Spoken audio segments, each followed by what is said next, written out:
ఎలా ఉంది సార్ జగన్ పరిపాలన ప్రజలు ఎలా ఉంది స్పందన? ఈరోజు చూడండి ప్రజల స్పందన అంటే ఈ వడ్లబాండిపల్లి గ్రామం ఇది. ఈ గ్రామంలో సుమారుగా 1000 మంది ఈ గడప గడపకి కార్యక్రమంలో పాల్గొన్నారు.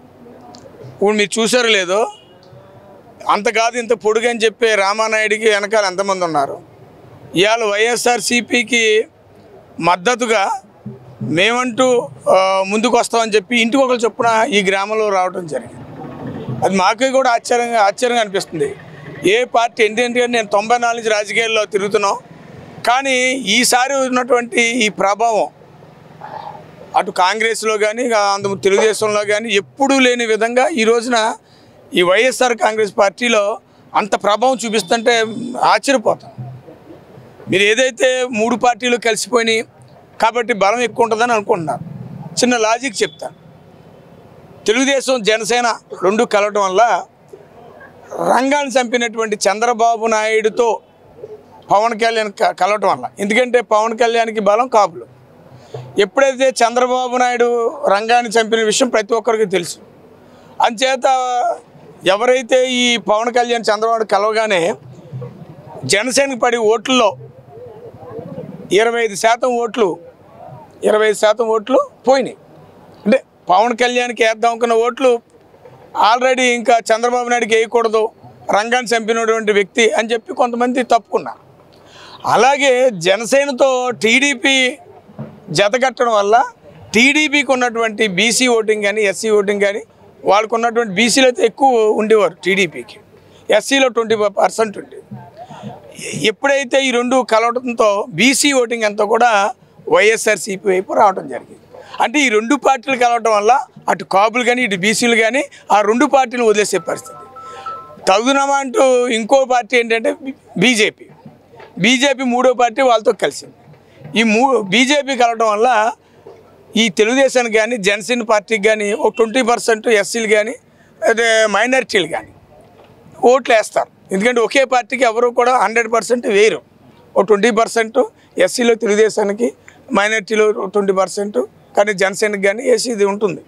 ఎప్పుడైతే ఈ బీజేపీ కలిసిందో ఖచ్చితంగా మైనారిటీ అయిన వాళ్ళు కానీ ఎస్సీస్ కానీ ఒక్క ఓటు కూడా వేయనటువంటి పరిస్థితి. దీనివల్ల మీకు అర్థమవుతుంది కదా, ఇప్పుడు ఈ 3 పార్టీలు కలగడం వల్ల బలం పెరిగిందా, బలం తగ్గిందా? మరి చూసుకుంటే ఇప్పుడు సొంత బాబాయ్నే చంపారు జగన్మోహన్ రెడ్డి అని చెప్పి సొంత చెల్లి శర్మిలే ఆరోపిస్తుంది. ఆవిడకి పదవీకాంక్ష బాగా పెరిగిపోయింది. నేను పాదయాత్ర చేశాను కాబట్టి నాకు కూడా అవకాశం ఇవ్వాలి అనే ఆలోచనతో, రాజకీయాల్లో తెలియదే ఉందండి, బురద చల్లడం అంటే చాలా ఈజీ. అందులోకి షర్మిల చంద్రబాబు నాయుడుతో జతకట్టింది. ఏదైతే రాజశేఖర రెడ్డి గారు చనిపోయిన తర్వాత రాజశేఖర రెడ్డి గారిని ఎఫ్ఐఆర్లో చేర్చి ఈ దేశంలో ప్రధానమంత్రి 2 సార్లు ప్రధానిగా అంటే కాంగ్రెస్ అధికారులు తీసుకొచ్చినటువంటి మహనీయుడు రాజశేఖర రెడ్డి గారిని కనీసం గౌరవించకుండా ఆయన చనిపోయిన తర్వాత ఎఫ్ఐఆర్లు చేసినటువంటి దుర్మార్గపు ఆలోచన కలిగినటువంటి పార్టీ ఉందంటే ఈ భూ ప్రపంచంలో కాంగ్రెస్ పార్టీ. అటువంటి కాంగ్రెస్ పార్టీలో చేరి చంద్రబాబు నాయుడుతో జతకట్టి ఈ రోజున జగన్ మీద అపోహలు ఆరోపణలు చేస్తే ప్రజలు ఎవ్వరూ నమ్మరు. ఇప్పుడు చూసారా శర్మిల ఎక్కడ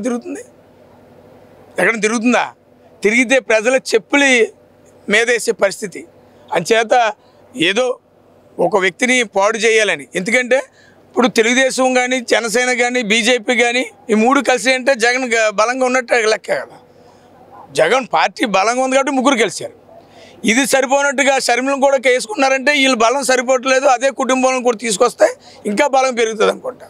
కానీ 2009లో రాజశేఖర రెడ్డి గారిని ఓడించాలని టీఆర్ఎస్, తెలుగుదేశం, బీజేపీ అలాగే కమ్యూనిస్ట్ పార్టీలు, వామపక్షాలు అన్నీ కలిసి మహాకూటమిగా ఏర్పడి రాజశేఖర్ ఓడించాలనుకున్నారు.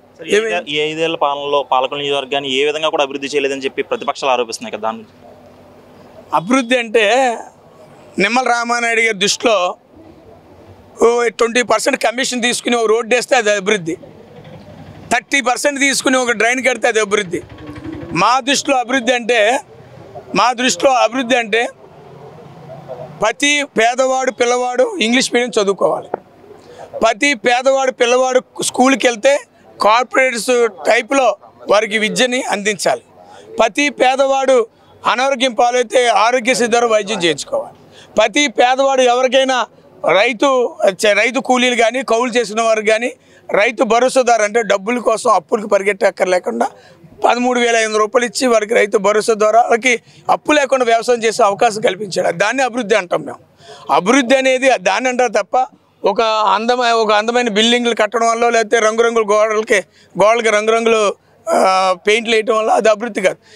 గాంధీ గారు చెప్పినట్టు ఏదైతే ఎవరైతే ఏ కుటుంబాలు అయితే అభివృద్ధి చెందుతాయో అది ఆ దేశం కానీ ఆ గ్రామం కానీ ఆ రాష్ట్రం కానీ అభివృద్ధి చెందినట్టు తప్ప ఏ అందమైన భవంతులు రంగురంగుల గోడలో అది అభివృద్ధి కాదని మహాత్మా గాంధీ గారు ఎప్పుడూ చెప్పారు.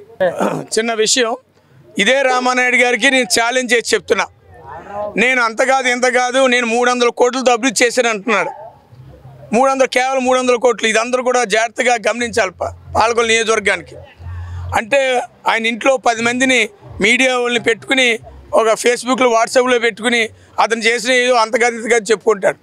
రామానాయుడు చేసిన దాంట్లో మేము చేసిన దాంట్లో చూస్తే ఇంటితో సమానం. ఎందుకంటే ఈ నియోజకవర్గ వైఎస్ఆర్సీపీ గెలవకపోయినా కూడా 475 కోట్ల రూపాయలతో ఇవాళ మెడికల్ కాలేజీ కట్టడం కానీ ఇవాళ ప్రతి పేదవాడు ఆర్థికంగా అభివృద్ధి చెందాలని వారికి ఇచ్చిన సంక్షేమ పథకాలు అన్నీ కూడా లెక్కేసుకుంటే ఈ రోజున ప్రతి గ్రామానికి కూడా రోడ్లకి డ్రైన్లకి సచివాలయాలకి లేకపోతే ఆర్బీకే సెంటర్లకి వెల్నెస్ హాస్పిటల్కి ఇవన్నిటిని ఖర్చు చూస్తుంటే ఒక్కొక్క గ్రామానికి 5 కోట్ల చొప్పున ఈ నియోజకవర్గంలో 2,200 కోట్ల రూపాయలు ఖర్చు చేశాడు. 300 కోట్లు గొప్పదా 2,200 కోట్లు గొప్పదా అనేది ప్రజలు నిర్ణయించుకోవాలి. అభివృద్ధికి care of address YSR Congress party. ప్రజలు రేపు నిర్ణయిస్తారు.